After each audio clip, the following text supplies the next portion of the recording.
In the year 2032, weapons will be outlawed, and only museum cases will have guns. That's the scenario facing Sylvester Stallone. What? Oh, shoot! And his nemesis Wesley Snipes in the science fiction thriller Demolition Man. The two stars exchange gunfire throughout the movie.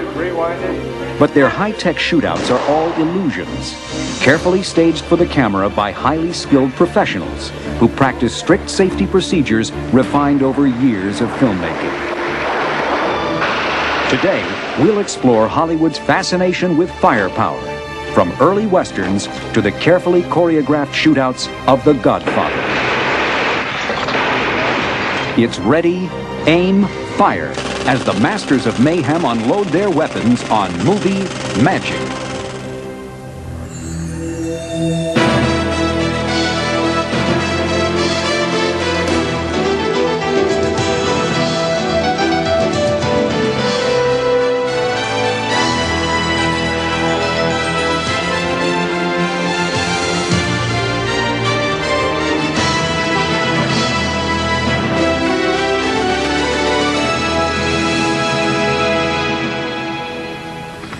It's well past midnight, and the cameras for Demolition Man have yet to roll.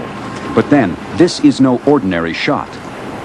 This is the scene where our two characters, Sly and Wesley, kind of face off. This is the very beginning of the film, and we hope it gets off with a bang. That's the plan.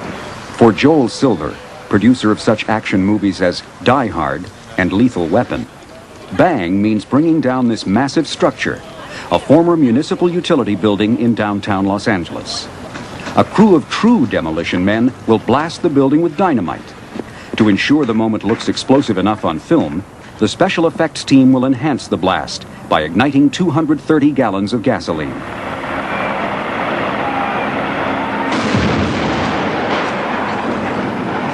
The movie blasts off with a tremendous bang, and for the rest of the film, Stallone and Snipes exchange rounds from practically every weapon in the history of firearms. Battle continues progressively this way until Phoenix comes around. For this sequence, director Marco Brambilla stages a classic Western-style shootout in a museum of the future called the Hall of Violence. Creating the weapons effects is a large team supervised by Joe Ramsey. For a picture as spectacular as this one, team effort is essential. You can't do it alone. I mean, when you have 50 guys, there's no way you're going to be in every place at once. You have all your key guys. And any job I give any of them, I have total confidence it's going to get done. It's going to get done right. It's going to be done safe. Such confidence comes from hands-on experience acquired over the years. For despite Demolition Man's futuristic setting, its scenes of gunplay are an old Hollywood tradition. In the first westerns, the illusion of bullets striking objects was created by shooting pieces of chalk or marbles with a slingshot. Through the years, movie makers have used weapons to add firepower to their stories. Weapons that have often come from Stembridge gun rentals. Founded by J.S. Stembridge and director Cecil B. DeMille in 1920, the Stembridge collection of firearms has been showcased in hundreds of Hollywood productions. From the airplane-mounted Lewis machine guns that brought down King Kong, to the minigun used by Arnold Schwarzenegger in Terminator 2. Today, third-generation Sid Stembridge continues the family business. The weapons that we have here in Stembridge Gun Rentals encompass basically guns from the early era of matchlocks and wheel locks, which would have been the 1560s, 1580s period, all the way up to the present with all the different automatics. Most of our guns are converted to fire blank ammunition only. We do not make or use any live ammunition here at all.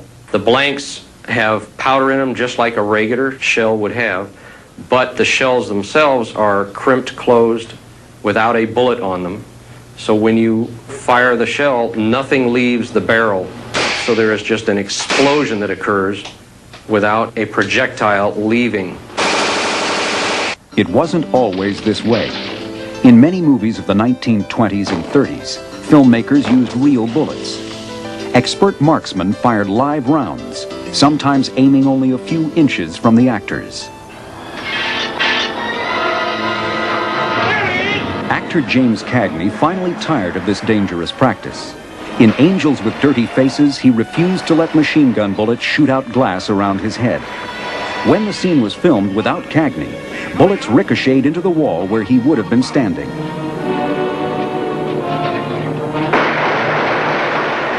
Obviously, live ammunition was far too dangerous. In the 1940s, effects men developed powder charges enclosed in small cardboard cylinders that could be used safely near actors. Today, these strictly regulated miniature charges are known in the business as squibs. So to buy these squibs, you have to have a Class 1 powder license and a federal license. Mike Minardis is the pyro effects foreman for Demolition Man. He uses a pre-scored piece of balsa wood to demonstrate how a squib gives the illusion of a bullet hit. Take your charge and you can put a little bit of Fuller's Earth for dust effect. And a little bit of plastilina, that's to back up the hit. If you weren't to put this in there, then it would take the way of less resistance. Mike secures the bullet hit with tape, then connects the detonating wire to a battery to trigger the device. The Demolition Man effects team will use hundreds of squibs for the Hall of Violence sequence. Can you feed this wire through there? In this shot, Wesley Snipes' character is to blow away a few museum displays. Okay, now this has to go on the hand side, right? The effects crew carefully rigs the mannequins with the tiny explosive charges. To create the illusion of bullets shattering the glass, they attach a small device called a glass popper to each case. A squib inside each popper will fire a piston to fracture the tempered glass into a million pieces. Gunfire during the rehearsal. To prepare for this combination of bullet hits and glass poppers, crew members wear protective masks and earplugs.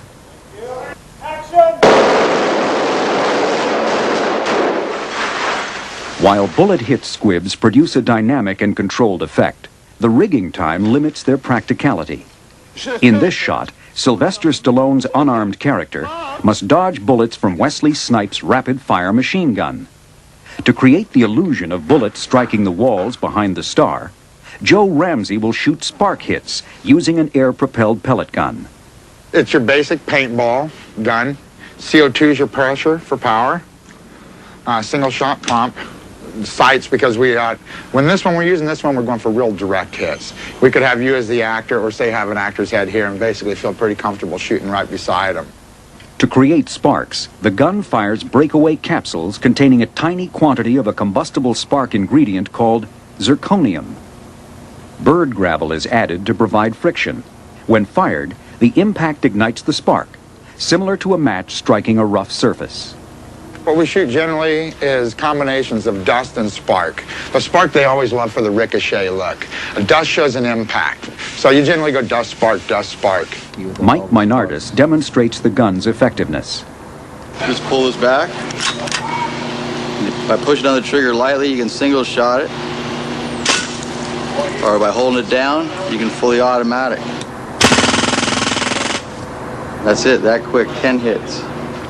Concern for safety continues with the actor's prop weapons. Before every take, the prop man inspects each firearm before allowing the actors to shoot blanks. To complete the illusion of mayhem, the effects team adds a touch of smoke, plus fire from a flame bar. The set is ready for an explosive shootout. Hey, Mark. Okay, here we go. Ready? And action! What did I say? I'm a blast from the past. Should have stayed there. That sounds familiar. What's that? Mom! In the film, Stallone's character appears to narrowly escape a round of bullets. But not everyone gets away so easy. These, of course, are just dummies. For a character to receive a bullet wound on film, another kind of pyrotechnic artistry is required. In Hollywood's earliest films, gunshot wounds were rarely visible. In those less graphically violent times, actors simply clutched their wounds during death scenes. But by the 1970s, effects artists commonly used blood packs to add dramatic impact. Effects masters A.D. Flowers and Joe Lombardi greatly advanced this craft in Francis Ford Coppola's gangster epic, The Godfather. For his death scene as Sonny Corleone, actor James Caan was rigged with dozens of squibs and blood packs. These were wired to a battery which ignited the squibs. By this time, they had made explosive bullet hits that was flat and round, and it was very effective. The crew even attempted to rig pull-out plugs filled with blood to Sonny's face. For Demolition Man, Mike Minardis prepares body hits for an upcoming shootout. So what we're going to be doing here is putting 3 blood hits in a police jacket, and that's to simulate exit wounds. Mike selects the spots for the blood hits and pre-scores the exit holes with a razor blade. What that's doing is, when you put the charge in there, you want it to blow a little hole this big instead of splitting the material in a big X. Then once you're done with that step, you can set the coat over, start making the blood hits. The latex sack holds 2 to 3 teaspoons of artificial blood. Depending on how big the hit, you can fill it up to whatever size. Try and get all the air out so they lay flat. Mike next prepares the explosive charge. Because the police jacket is fairly thick material, he uses a medium-sized flat squib. It goes in this brass shield and creates a little shape charge. With it being in here, all the force is directed straight out. With a leather pad, the actor, when it sits on here, can't feel anything. The blood sack is taped to the bullet hit to form a small package. When the squib goes off, it would blow this out. You get the spurt of blood, and then the rest of the blood here bleeds down. The blood hit is then placed over the pre-scored area in the jacket. And the last thing we do is put a neoprene pad against the leather pad. That's it, that one's done.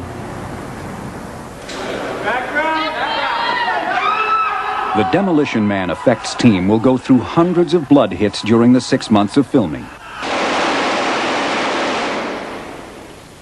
This scene is a futuristic underground area known as the Wasteland. Second Unit Director Charlie Pacerni oversees the filming of today's action-packed scenes.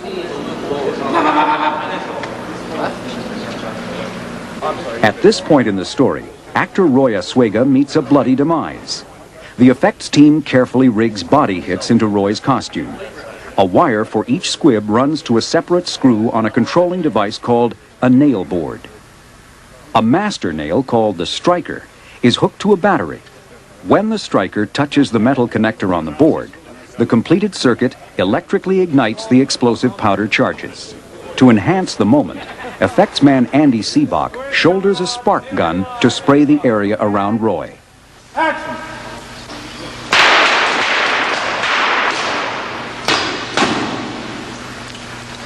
Good. As soon as the shot is completed, the effects team quickly removes the wire rigging. Beautiful. All right, Roy, one take, Roy.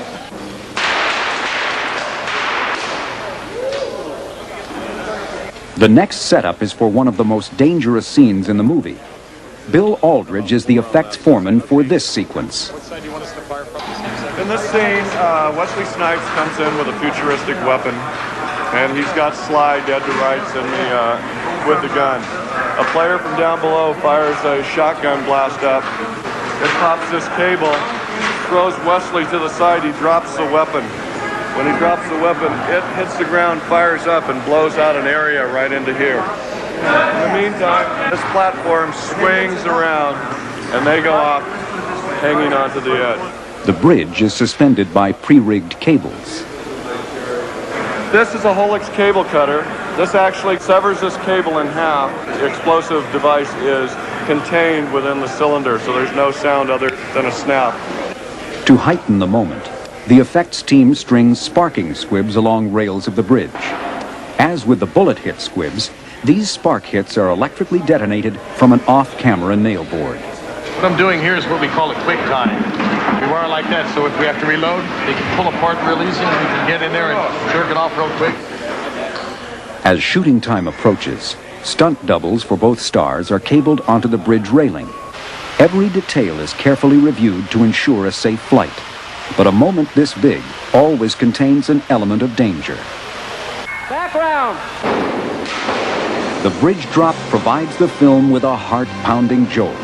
But the most electrifying special effects are still to come.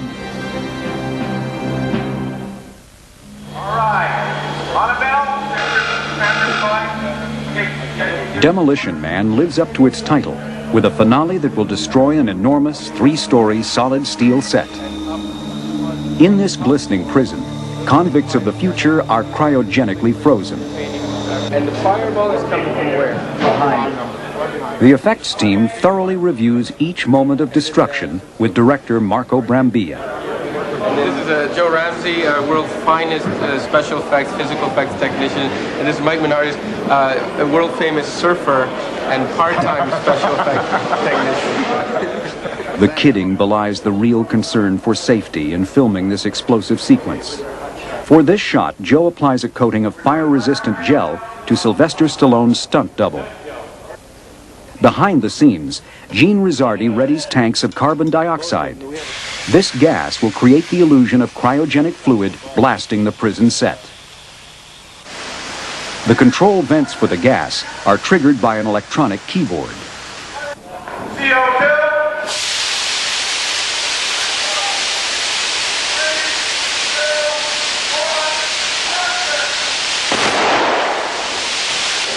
All right, the next deal is over here, guys. We're against the bar with Sly. At this point in the story, the two protagonists will duel to the death as the prison set self-destructs around them. What we're doing right now is we're setting up for this shot that involves Simon Phoenix holding a very exotic laser beam device. And he's aimed it at Spartan, which is the Stallone character. And behind Sly, as he jumps, it cuts a huge swash of white-hot metal into these prison bars. So what we're doing is sequencing these squibs across these prison bars so that as soon as Sly crosses frame, we'll be triggering the bar just behind him. And when we combine it with an optical effect that's to be done later on computer, it'll look like there's this white-hot plasma beam just following Sly.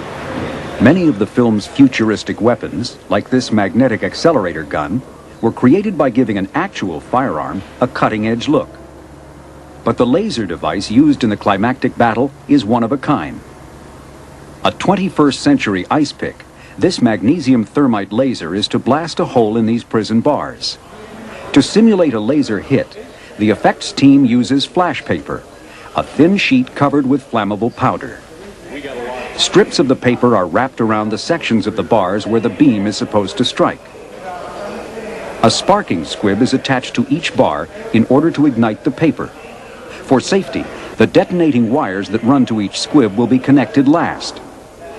This prevents any of the charges from being set off prematurely, an important precaution.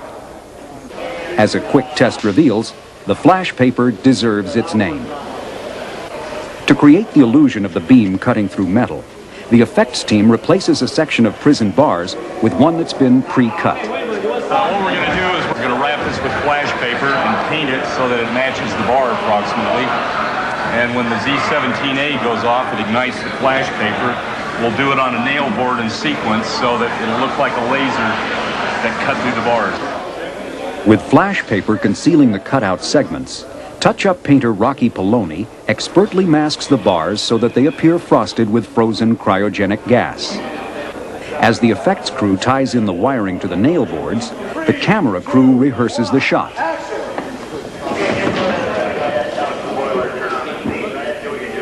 Because of the large amount of time it takes to set up this shot, every detail is reviewed in order to get it right the first time.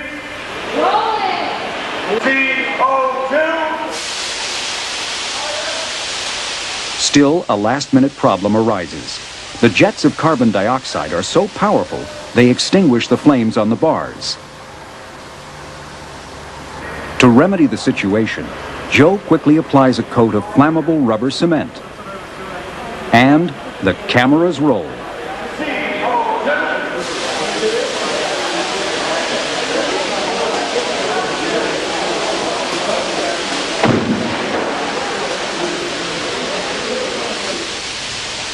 As the video playback reveals, the crew got a perfect shot. Yeah, it was great. Actually, we shot it with 3 cameras, so out of the 3 cameras, I have 2 that are extremely good, 1 that's okay, and I have enough to make the cut. Now I'm happy, they're happy, so we're happy. That one worked out just right. This is One Take Ramsey. Whether it's creating gunfire or the effects around it, It's the skill and experience of people like Joe Ramsey, Mike Menardis, Bill Aldridge, and Charlie Pacherny that keep cast and crew members safe while ensuring that filmmakers get the required shot. Proving once again that a hard-charging movie relies not on ammunition, but illusion to generate thrills. You get so many people that come on and they'll say, you know, were you a demolitions expert in the military? And you go, no, and you got to remember, they really blow things up. We simulate. Even when the movie's called Demolition Man, it's the film's special effects team that gives an action spectacular its spark of movie magic.